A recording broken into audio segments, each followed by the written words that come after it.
The rain came down hard that Thursday evening, drumming against the windows of Maggie's diner, like 1,000 tiny fists begging to be let in. Inside, the warmth of coffee and conversation filled the air. But in the back corner booth, Daniel sat alone with his untouched burger going cold on the plate before him. He didn't notice her at first, the woman standing just inside the doorway, water dripping from her worn jacket onto the checkered floor. Her hand rested protectively on the shoulder of a small boy, maybe 6 years old, whose eyes were fixed on the food passing by on trays. She wasn't looking at the menu. She was looking at Daniel. When their eyes met, something shifted in the air. She approached slowly, hesitantly, like someone who'd learned that the world didn't often make room for people like her. Her voice was barely audible over the rain, but Daniel heard every word clearly. The question hung between them like a prayer. Her son was hungry. She had nothing. Could they just sit nearby for a while where it was warm? Daniel had seen those eyes before, not hers specifically, but that particular shade of exhaustion mixed with dignity. The look of someone who'd been fighting so long they'd forgotten what peace felt like. He'd worn that same expression once years ago, when the world had taken everything from him except his daughter. The entire diner seemed to hold its breath, waiting to see what this scarred stranger would do. Daniel's story didn't begin in that diner. It began 3 years earlier, in a courtroom where a judge had looked down at him and made a decision that shattered what remained of his world. His daughter Emma, only 4 at the time, had been placed with his ex-wife's family after the accident that took her mother's life. The accident Daniel blamed himself for, even though he'd been hundreds of miles away when it happened. The court saw a man broken by grief, struggling with PTSD from his military service, working 3 part-time jobs just to afford a studio apartment. They saw instability. They didn't see the father who remembered every bedtime story, who could soothe Emma's nightmares with a single song, who would have walked through fire for just one more day with his little girl. For 3 years, Daniel had rebuilt himself piece by piece. He'd found steady work at a warehouse, attended therapy sessions he couldn't afford, and filled out every form, met every requirement, jumped through every hoop the system demanded. His lawyer said he had a real chance now. The hearing was scheduled for next month. Every day Daniel ate dinner at Maggie's diner, always in the same booth, always alone. It was where he came to remember what he was fighting for, to imagine the day when Emma would sit across from him again, telling him about her day, her small hand reaching for his fries the way she used to. But tonight something had changed. Tonight, that empty seat across from him held a different kind of meaning. The woman's name was Sarah, though Daniel wouldn't learn that until later. Her son was called Lucas, and the way he pressed himself against his mother's side told a story Daniel understood too well. This was a child who'd learned to make himself small, to not ask for too much, to understand that sometimes love meant being hungry together, rather than apart. Sarah had worked as a nurse's aide until the hospital cut her hours to avoid paying benefits. The landlord had raised her rent beyond what her reduced paycheck could cover. She'd called every shelter in the city, but they were all full. For 2 weeks, they'd been sleeping in her old sedan, parked behind a shuttered grocery store, waking before dawn so no one would notice them there. Tonight, she'd counted her last $7 and decided her son needed to be warm and dry, more than she needed her pride. She'd pushed open the door to Maggie's diner with no plan, except to make those $7 stretch long enough for Lucas to stop shivering. And then she'd seen Daniel, sitting alone with enough food for 2. And something in his eyes had made her brave enough to ask.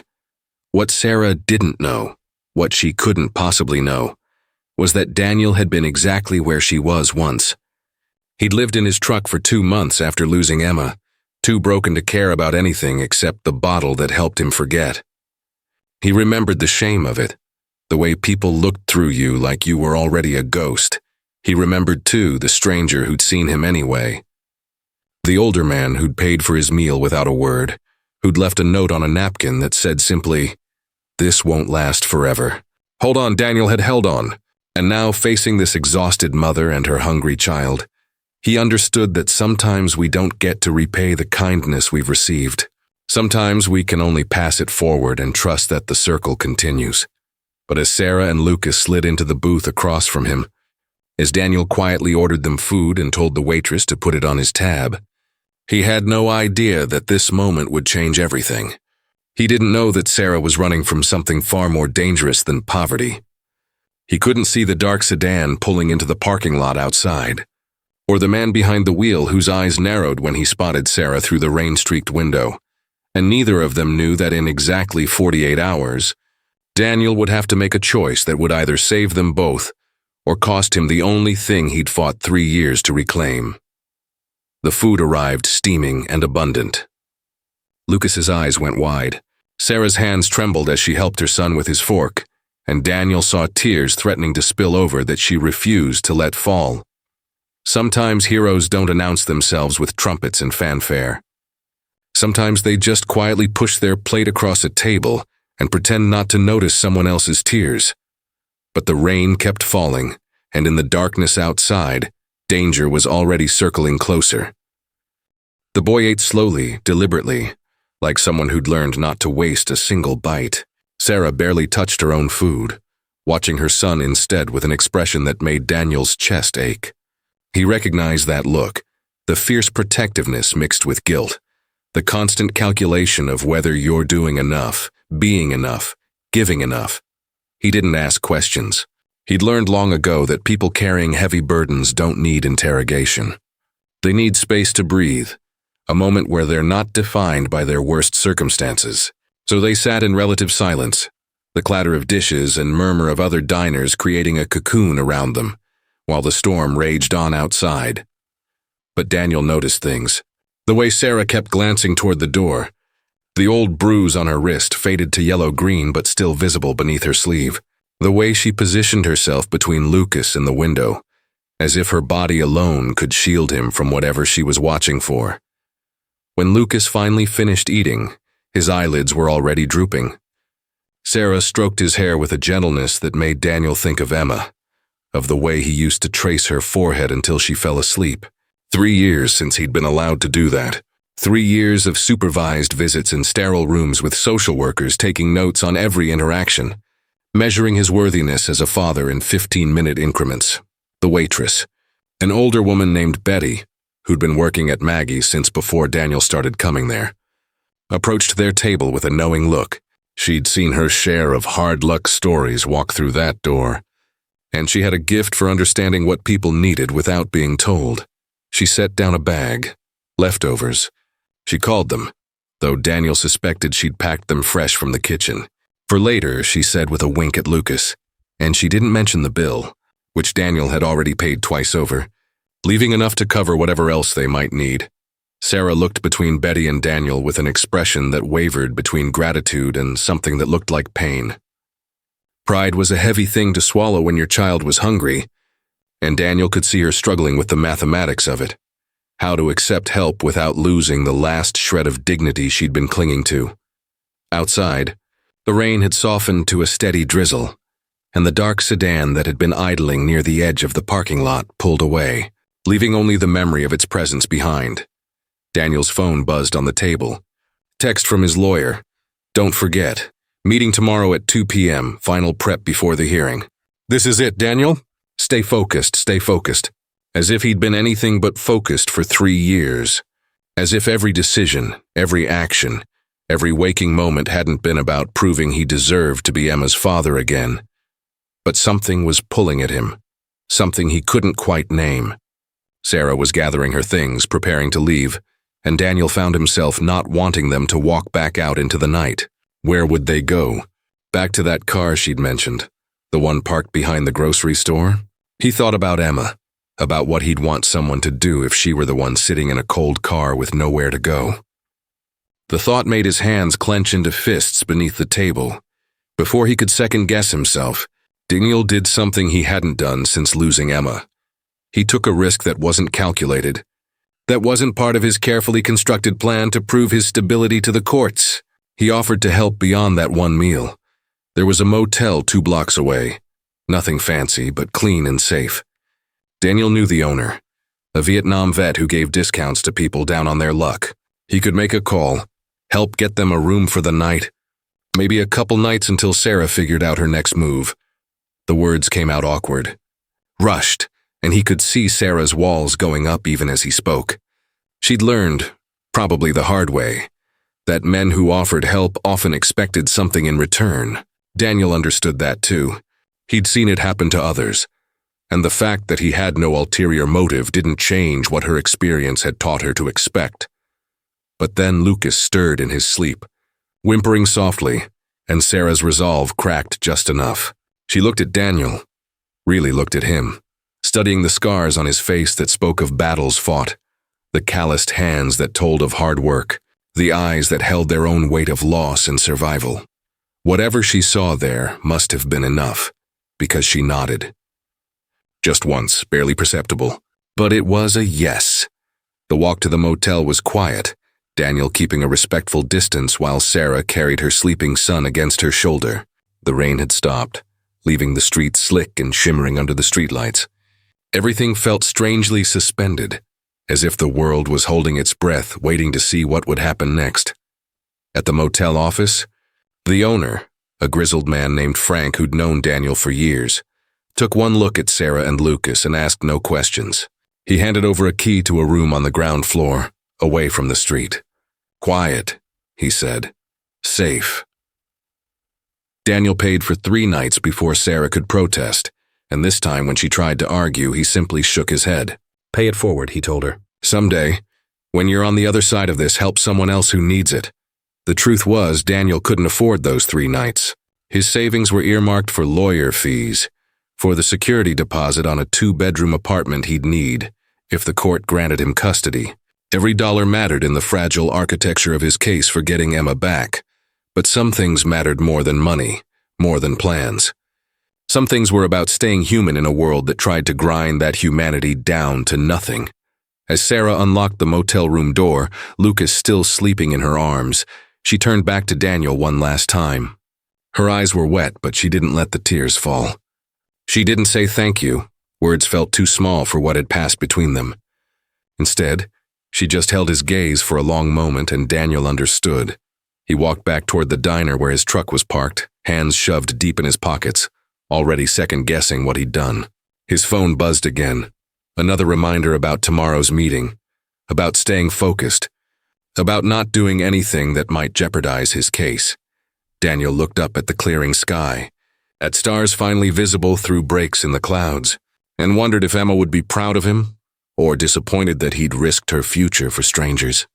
He didn't know yet that Sarah's ex-husband was a detective with connections throughout the city, or that he'd been tracking her since she'd finally worked up the courage to leave him 6 months ago. He didn't know that the dark sedan hadn't really left, that it was parked 3 blocks away, and the man inside had watched everything through a pair of binoculars. He didn't know that helping Sarah would put him directly in the crosshairs of a man who believed he owned her, who couldn't tolerate being left, and who had the resources and the rage to destroy anyone who got in his way. All Daniel knew, as he drove home to his empty apartment, was that he'd done the right thing. Sometimes that's all we can know. And sometimes that has to be enough, even when the cost hasn't been tallied yet. The storm had passed, but a different kind of darkness was gathering on the horizon. Morning came too early, sunlight cutting through Daniel's apartment window like an accusation. He'd barely slept, his mind churning through scenarios, wondering about Sarah and Lucas, hoping they were warm and rested, trying not to think about the lawyer meeting that would determine whether the past 3 years of fighting meant anything at all. He arrived at the motel just after 8, telling himself he was only checking to make sure they were all right. Frank was at the desk, nursing coffee strong enough to strip paint, and he nodded toward the room. "Still there," he said. Quiet all night, Daniel didn't knock. Instead, he left a note under the door with his phone number, the address of a woman's shelter that had openings, and $200 from the envelope in his glove compartment, money he'd been saving for Emma's birthday present. He'd figure something else out. He always did. As he walked back to his truck, his phone rang.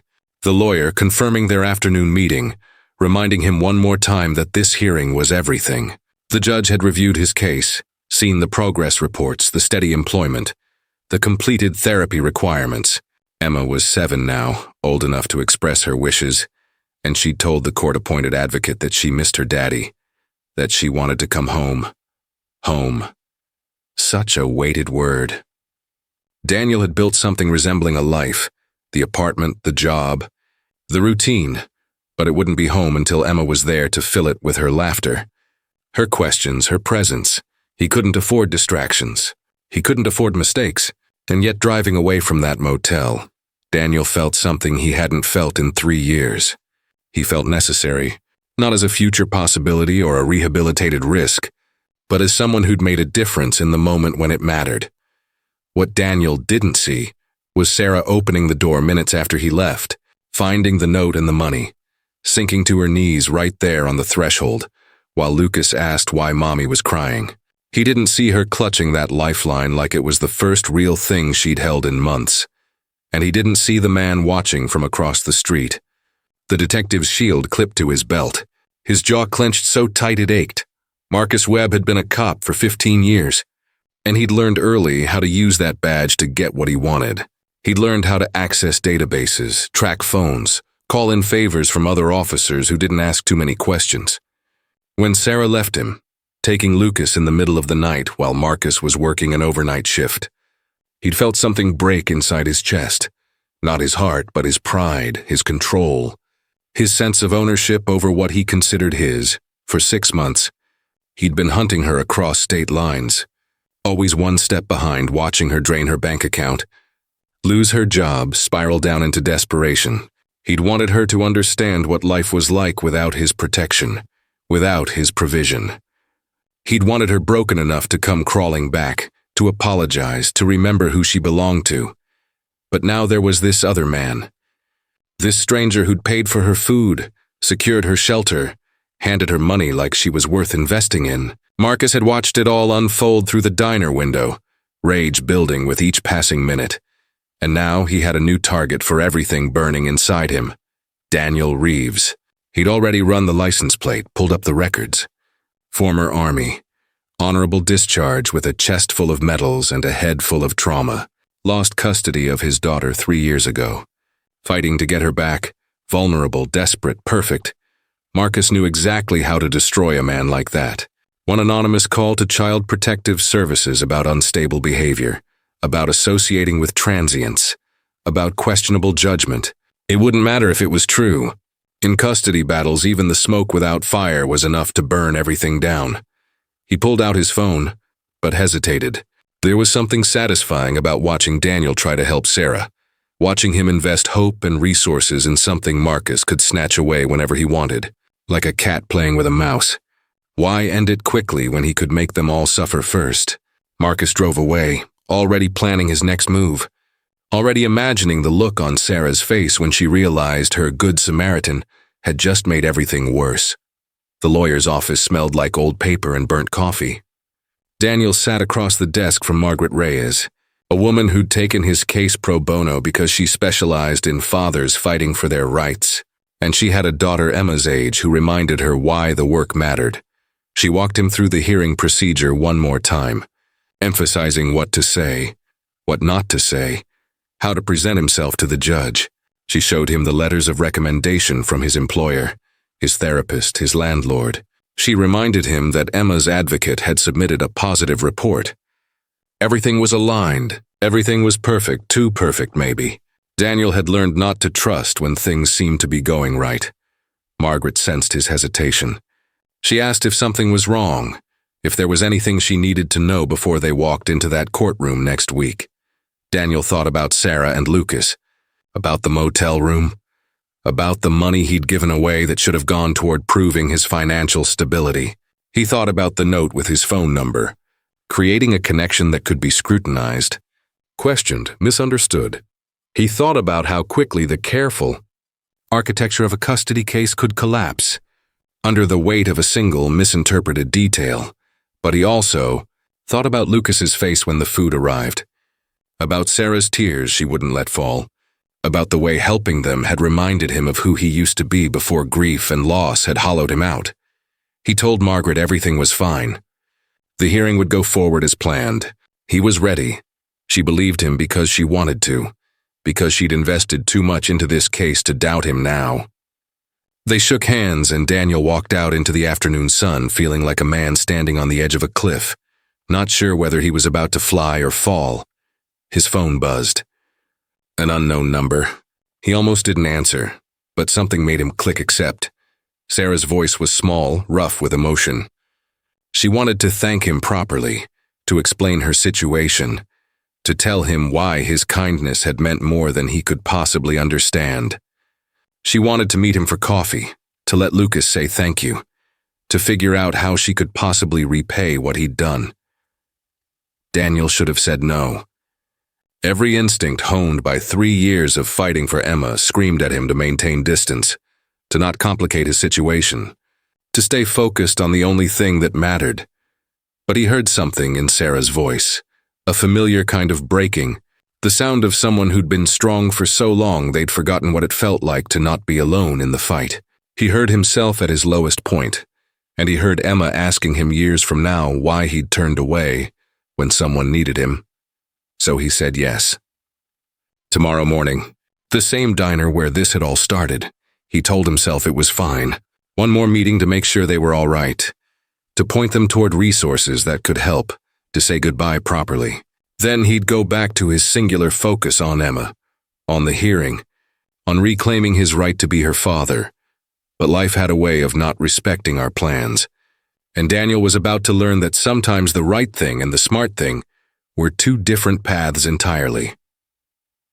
Across town, Marcus Webb listened to the recording of that phone call. He'd cloned Sarah's new phone the first night at the motel, an easy trick for someone with his access and expertise, and smiled tomorrow morning. The diner. He'd be there too, and he'd make sure this story ended the way it was supposed to, with Sarah understanding that leaving him had been a mistake, and with Daniel learning that playing hero came with a cost he couldn't afford to pay. The pieces were all moving into position. The trap was set, and none of them knew yet how much blood would be spilled before this was over. Daniel arrived at the diner first, choosing the same booth where this had all begun, feeling the weight of what he'd set in motion without understanding its true dimensions. The morning crowd was light, a few regulars nursing coffee, Betty moving between tables with practiced efficiency. Sarah came in 10 minutes later with Lucas, and Daniel saw immediately that something had shifted. She looked over her shoulder twice before sitting down, her movements sharp with anxiety. Lucas clutched a drawing he'd made, stick figures labeled me, Mom, and the nice man, and Daniel felt his chest constrict. Sarah spoke in low tones, words spilling out like she'd been holding them back too long. She told him about Marcus, about the years of control disguised as protection, about the night he'd put his hands around her throat, and she'd finally understood that staying would mean dying, either quickly or slowly. She told him about running, about the restraining order that was worthless when your abuser had a badge and knew every cop in 3 counties. She told him she'd stayed at the motel one night, then left before dawn, paying a man cash to drive them 2 states over. She'd used the money Daniel gave her to start over somewhere Marcus would never find them. She was calling to say goodbye, to thank him, to tell him he'd saved their lives. But she'd made a mistake. She'd called from her old phone, the one she'd meant to destroy but hadn't, because Lucas's photos were on it, and she couldn't bear to lose them. She didn't know Marcus had cloned it. She didn't know he'd been listening to everything. As Sarah talked, Daniel saw him, Marcus, walking into the diner, still in his detective's uniform, his badge catching the morning light. Their eyes met across the room, and Daniel understood with terrible clarity that this meeting wasn't a coincidence. Marcus moved like a man who owned every space he entered, sliding into the booth beside Sarah before she could react. Lucas went rigid, his drawing crumpling in his small fist. Sarah's face drained of color, and Daniel watched her transform from the careful, cautious mother he'd met into something smaller, trapped. Marcus didn't raise his voice. He didn't need to. He spoke to Sarah like Daniel wasn't there, telling her how worried he'd been, how he'd been searching everywhere, how it was time to come home now.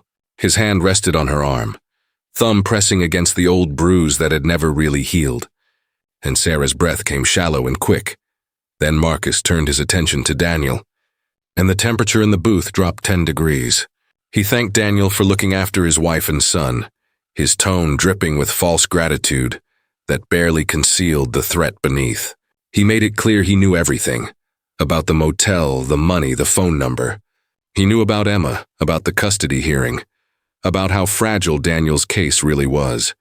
And then he made his offer, disguised as friendly advice. Walk away now, forget this ever happened, and Marcus would too. Keep interfering, keep thinking he could play hero for another man's family.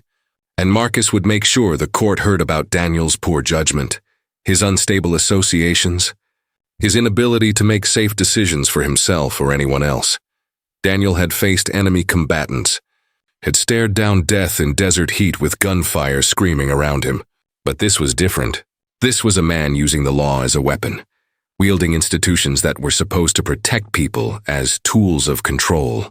This was a battle Daniel couldn't win through strength or courage, or even righteousness.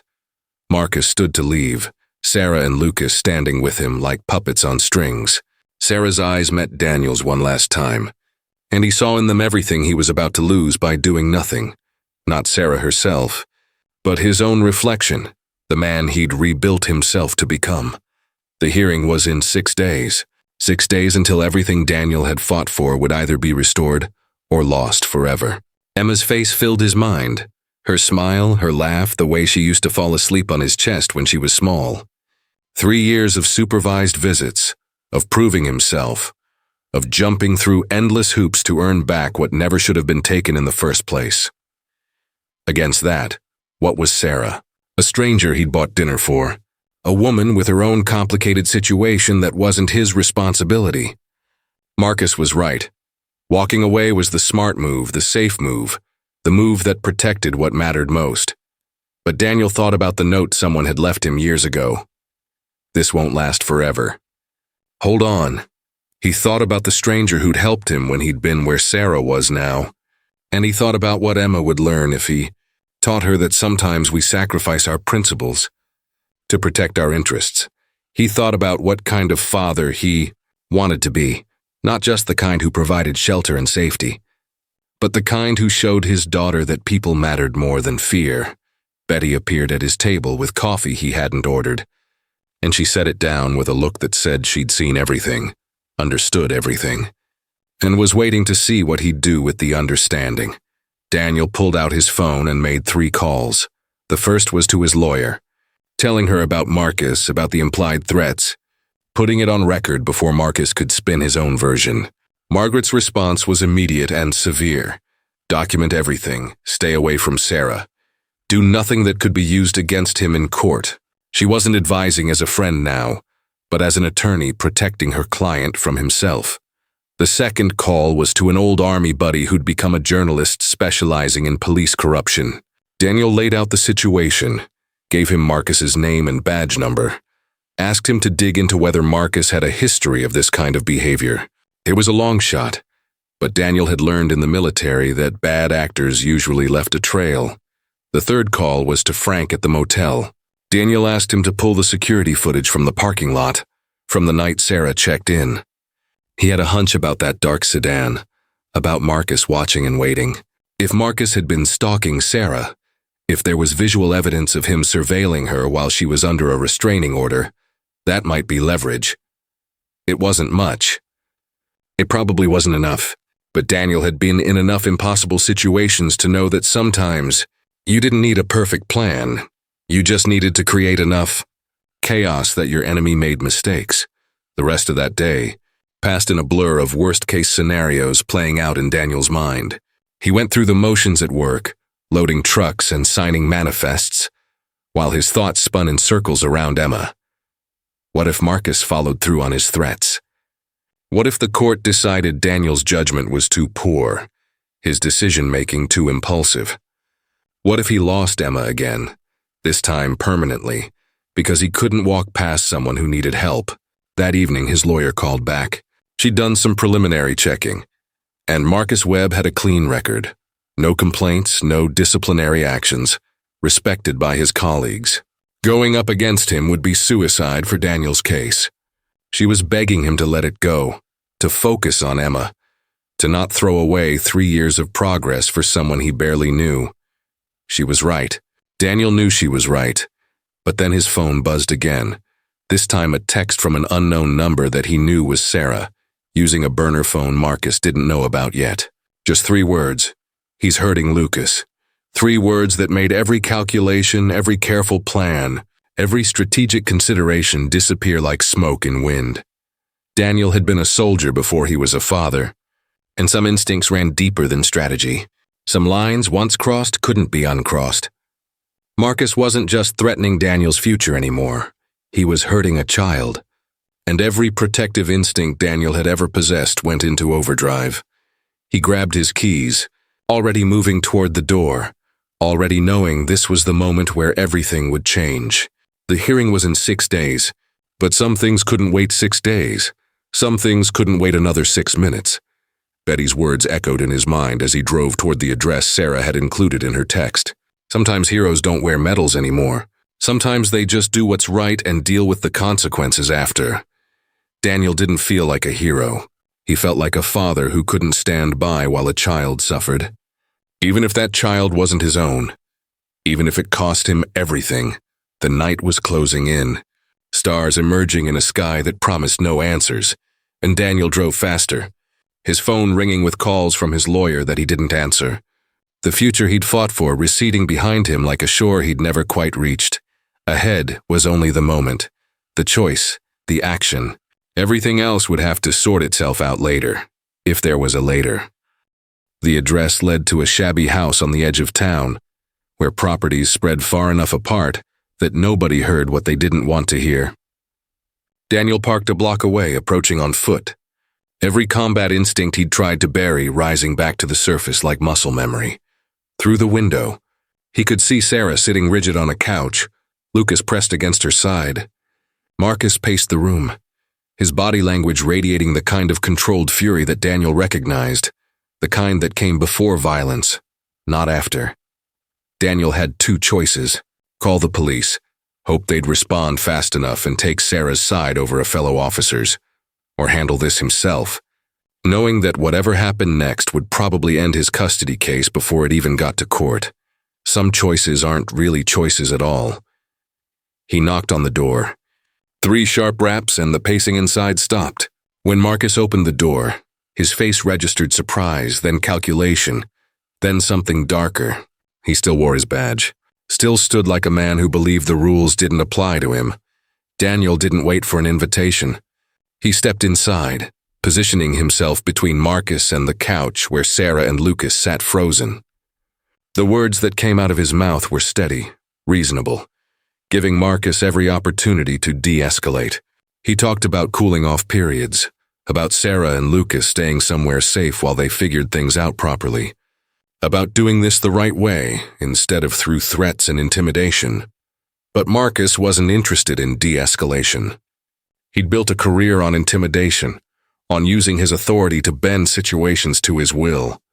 He moved closer to Daniel, close enough that Daniel could smell stale coffee and rage on his breath, and he made it clear. This wasn't Daniel's business. This was his family, and if Daniel didn't leave right now, Marcus would make sure he never saw his daughter again. What happened next would later be disputed in police reports and legal filings. Marcus would claim he was defending his home against an intruder. Daniel would maintain he was protecting a woman and child from imminent harm.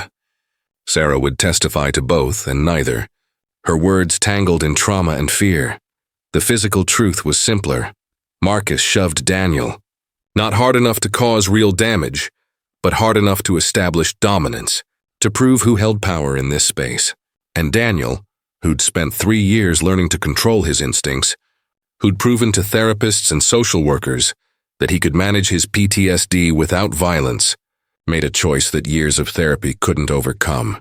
He shoved back, not to start a fight, not out of rage or loss of control, but as a line drawn in sand, a statement that some things couldn't be tolerated, that Marcus's badge didn't grant him immunity from human decency. But Marcus was a cop, trained in hand-to-hand, and he was fighting for his pride, his possession, his absolute inability to accept being challenged. What started as a shove escalated in seconds, a grab, a counter-grab, bodies crashing into furniture while Sarah screamed and Lucas cried and everything. Daniel had built for 3 years crumbled into dust. Frank arrived first. He'd been watching the tracker he'd secretly placed on Daniel's truck after noticing his involvement with Sarah, his old military instincts recognizing a situation spiraling toward disaster. He burst through the door with his phone already recording, documenting Marcus in uniform threatening civilians in what was clearly Sarah's residence, not his.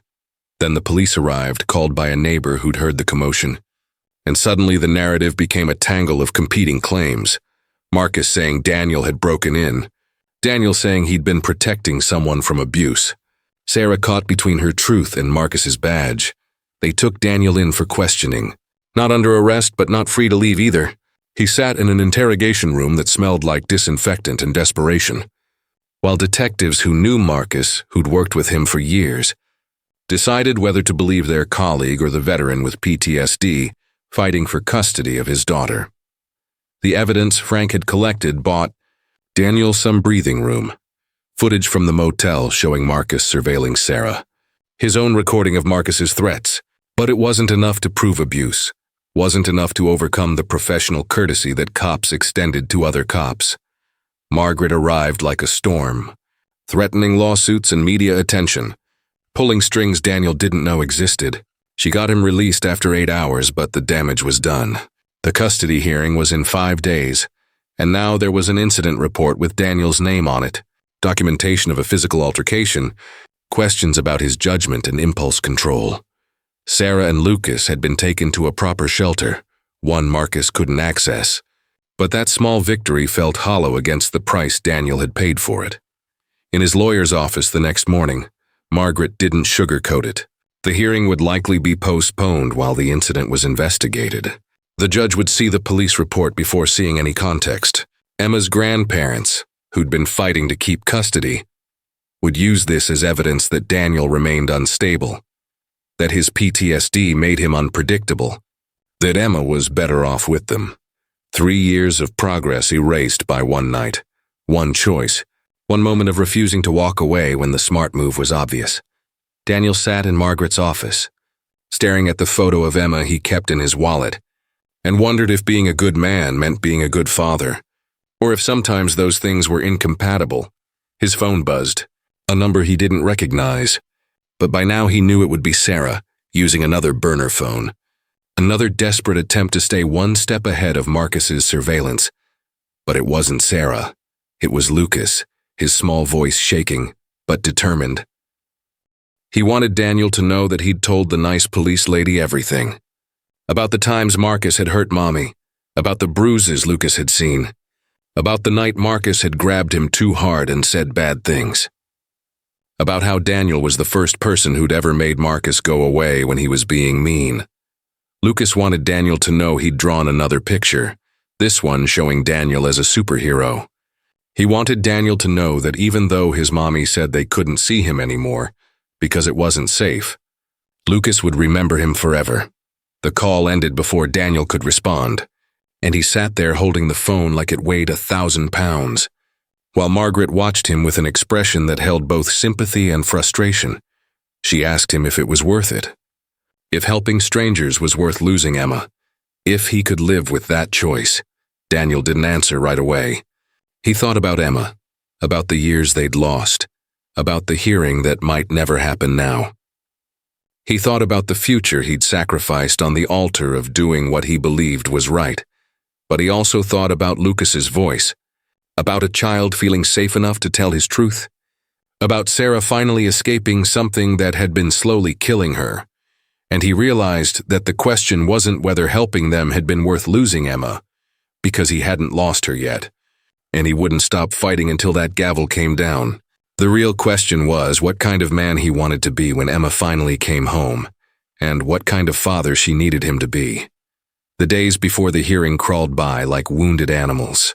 Daniel went to work, came home, prepared his testimony with Margaret, and tried not to check his phone every 5 minutes for news that never came. His journalist friend called on day 3. Marcus Webb had a history, buried under professional courtesy and thin blue lines. 2 other women, previous relationships, both with restraining orders that had mysteriously disappeared from the system. Neither had pressed charges. too afraid of what a cop could do to someone who went up against him. But they were willing to talk now, willing to give statements, especially when they heard about Sarah and Lucas. It wasn't enough to arrest Marcus. The system protected its own too well for that. But it was enough to start an internal affairs investigation, enough to create a paper trail, enough to make Marcus's threats lose some of their power. Margaret filed motions, argued precedents, called in favors from judges who owed her. She built a case that Daniel's actions, while impulsive, came from a place of protecting vulnerable people, the same instinct that made him a good father.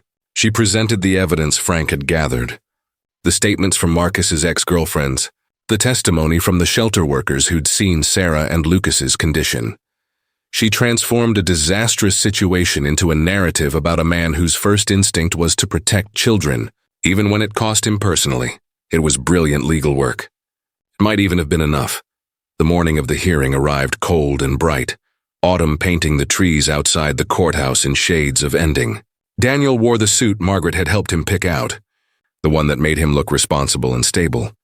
And he tried not to think about how his hands were shaking.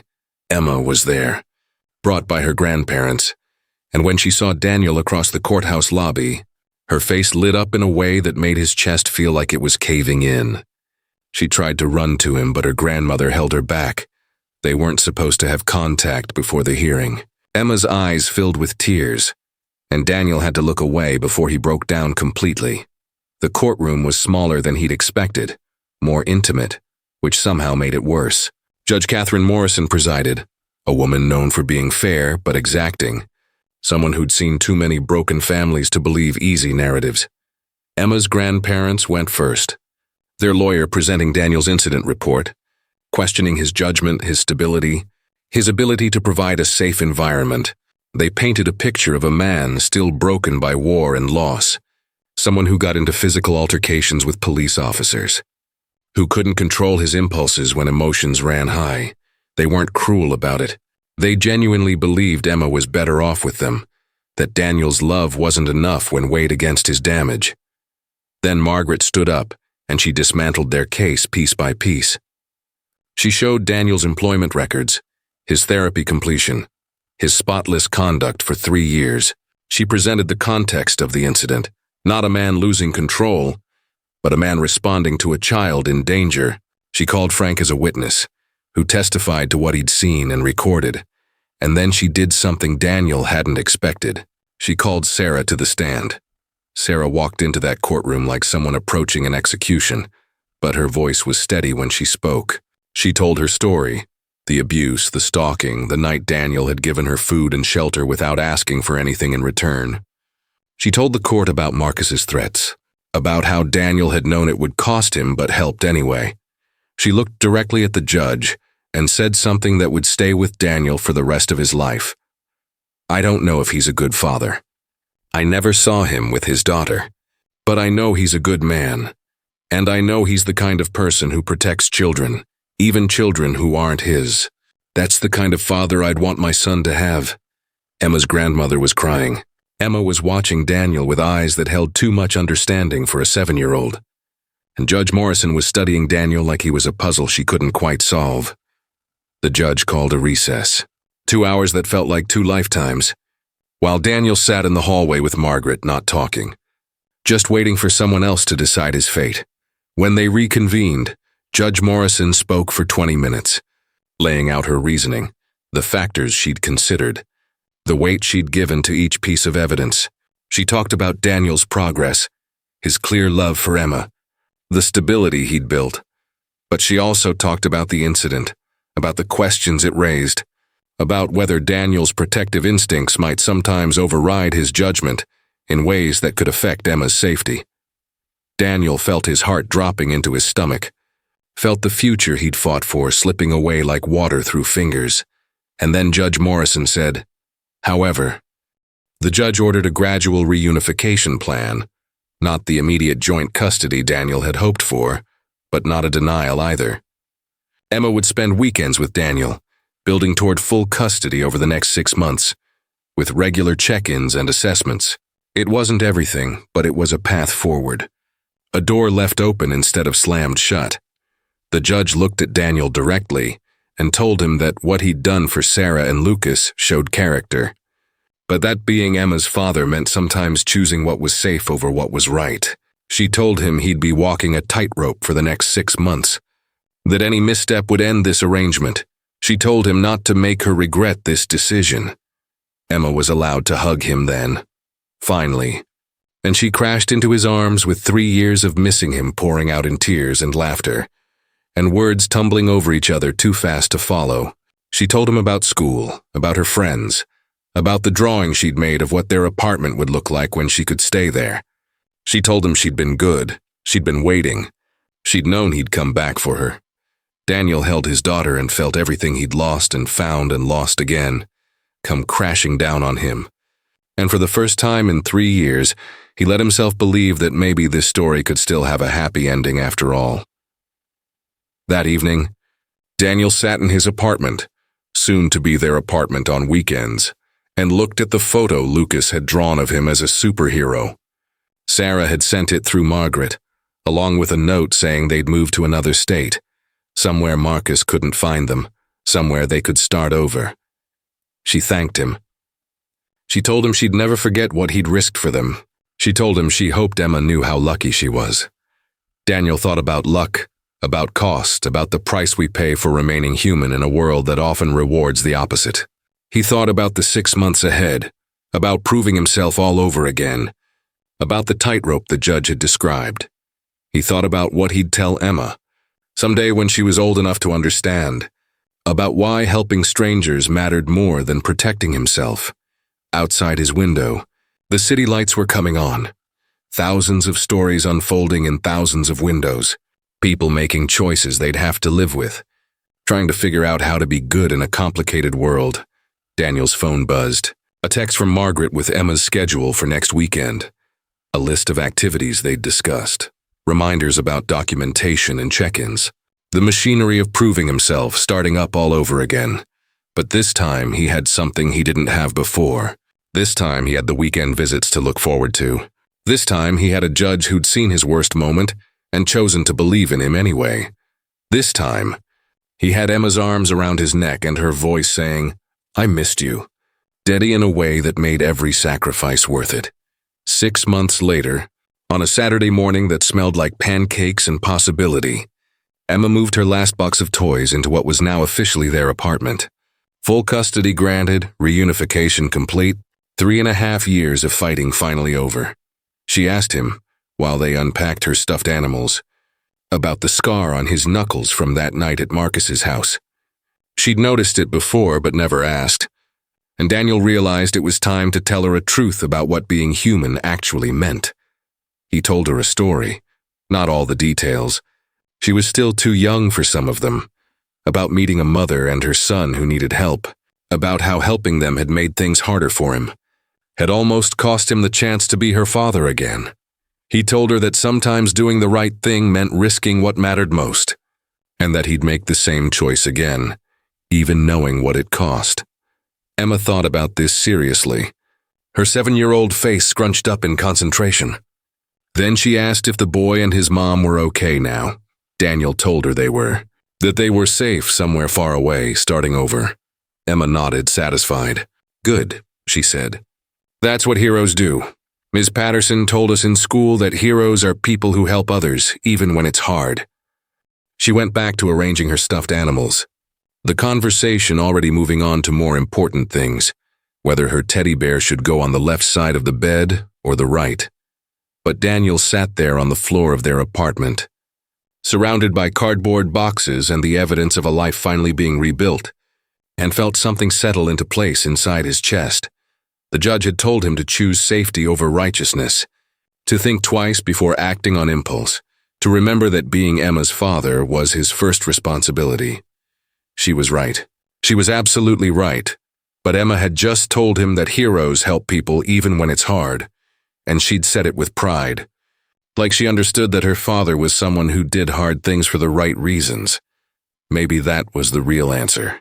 Maybe being a good father meant teaching Emma that the world was complicated, that sometimes the right choice came with a cost, but that we pay it anyway, because the alternative was becoming someone we couldn't respect. Maybe being a good father meant showing her that protection and compassion weren't opposing forces, but two parts of the same strength. Daniel never heard from Sarah again directly, but twice a year, around holidays, he'd receive an unmarked envelope with Lucas's drawings inside. They showed a boy growing up, getting taller, smiling wider. Sometimes there were photos too. Sarah at a job she seemed to love, Lucas at school events, both of them building a life that Marcus's shadow no longer darkened. Marcus himself faced an internal affairs investigation that led to suspension without pay, then quietly forced retirement. The other women finally felt safe enough to tell their stories, and while Marcus never faced criminal charges, the system protected him that much. He lost the badge he'd used as a weapon, and that was something. Daniel returned to Maggie's diner every Thursday evening, sitting in the same booth, sometimes alone, sometimes with Emma chattering across from him about her day. Betty would bring them pie, never mentioning that cold, rainy night 2 years ago when a stranger had walked in soaking wet with her hungry child. And Daniel had made a choice that changed multiple lives, including his own. But sometimes, Betty would catch Daniel's eye and nod. Just once, a recognition that passed between people who'd seen the cost of kindness and decided it was worth paying anyway. Years would pass.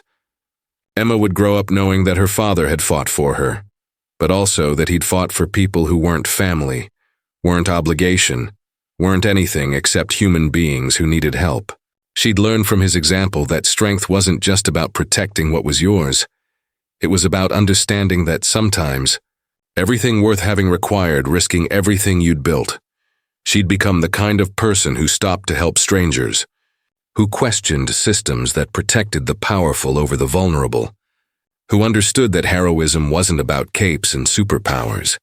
It was about ordinary people making extraordinary choices when the moment demanded it. And maybe that was the real ending. Not the courtroom drama, not the confrontation with Marcus, not even the happy reunion with Emma, as important as all those moments were. Maybe the real ending was the life that came after, the example passed down, the ripple effects of choosing humanity over self-interest, the way one act of kindness in a diner on a rainy night could echo forward through time in ways no one could predict. Daniel never felt like a hero. He felt like a man who'd made mistakes, paid prices, and somehow still managed to end up with the thing that mattered most, his daughter's love, and the knowledge that he'd remained himself, even when it would have been easier not to. On quiet nights, when Emma was asleep and the city hummed with life outside his window, Daniel would think about that moment in the diner when Sarah had asked if she and Lucas could stay a while. He'd think about the choice that had been offered and the choice he'd made. And he'd wonder what his life would look like now if he'd said no. He'd imagine it, the safe path, the predictable reunification with Emma, the absence of complications and risks and police reports. It would have been easier. It might have been smarter, but it wouldn't have been him. And Emma, sleeping peacefully in the next room, wouldn't have learned what she needed to know about the kind of person her father was, the kind of person she could become. Sometimes heroes don't wear medals or badges or titles that announce their significance to the world. Sometimes they just sit in diners offering food to strangers, knowing it might cost them everything, choosing compassion anyway because the alternative is a slow death of the soul. Sometimes the right thing and the smart thing are different paths, and we have to choose which one we can live with when we're old, and looking back at who we were in the moments that mattered. Sometimes love means risking the people we love most to protect people we barely know, trusting that somehow, if we remain human enough, good enough, true enough to ourselves, the universe might bend just slightly in our favor. Daniel had gambled on that belief, and against all odds, he'd won, not completely, not without scars, not without costs he'd still be paying in small ways for years to come, but he'd won the only thing that really mattered. The right to be Emma's father, and the knowledge that he'd earned that right not by playing it safe, but by being someone worthy of her trust. The rain had long since stopped falling, the storm that brought Sarah into his life just a memory now. But the garden that grew from that rain was everywhere, in Emma's laughter, in Lucas's safety, somewhere far away, In the example passed forward to the next generation of people trying to figure out how to be human in a world that didn't always reward it. And in a small booth at Maggie's diner, where strangers still sat and ate and sometimes, if they were very lucky, found exactly the person they needed to meet at exactly the moment they needed to meet them. Betty brought the pie. The coffee stayed hot. The door kept opening to let new stories in. And somewhere in the middle of all that ordinary beauty, heroism happened quietly, one small choice at a time, one act of kindness building on another, until the world was just slightly better than it had been before. That was all any of them could do. That was enough.